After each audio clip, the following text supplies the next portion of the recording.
Nakipagpulong si DILG Secretary John Vic Remulla sa ilang senior leaders ng Tau Gamma Phi Fraternity kaugnay po yan ng pagkamatay ng isang neophyte sa umano'y hazing sa Cavite.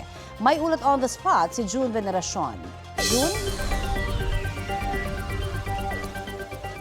Connie, hinamon ni DILG Secretary John Vic Remulla ang liderato ng Tau Gamma Phi na isuko ang kanilang mga miyembro na sangkot sa pagkamatay ng hazing victim na si Kenneth Alcedo.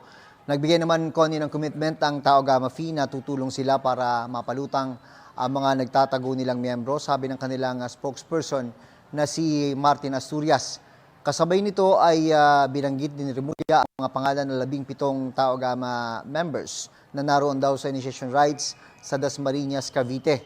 Nakuha ng mga investigador ang mga pangalan sa salaysay ng isang neophyte na kasabay ni Kenneth na sumalang sa initiation rites. Meron pa raw isang neophyte na nakahandang magbigay ng statement sa mga pulis ngayong araw.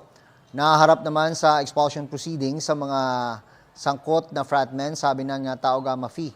May mga masususpindi rin daw ng mga chapter leader sa Cavite dahil sa nangyari.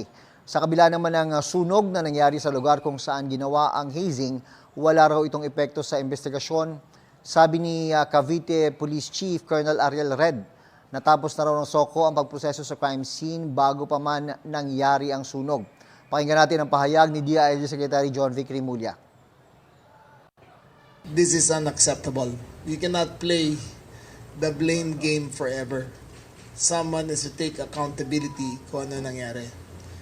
Instead of fighting and quarreling with the fraternity involved, they have promised to cooperate fully and to promote and to reform the culture of violence in their initiations in order to make this better.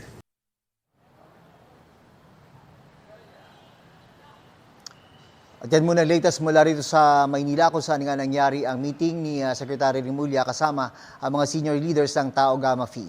Balik sa Connie. Maraming salamat, June Veneracion.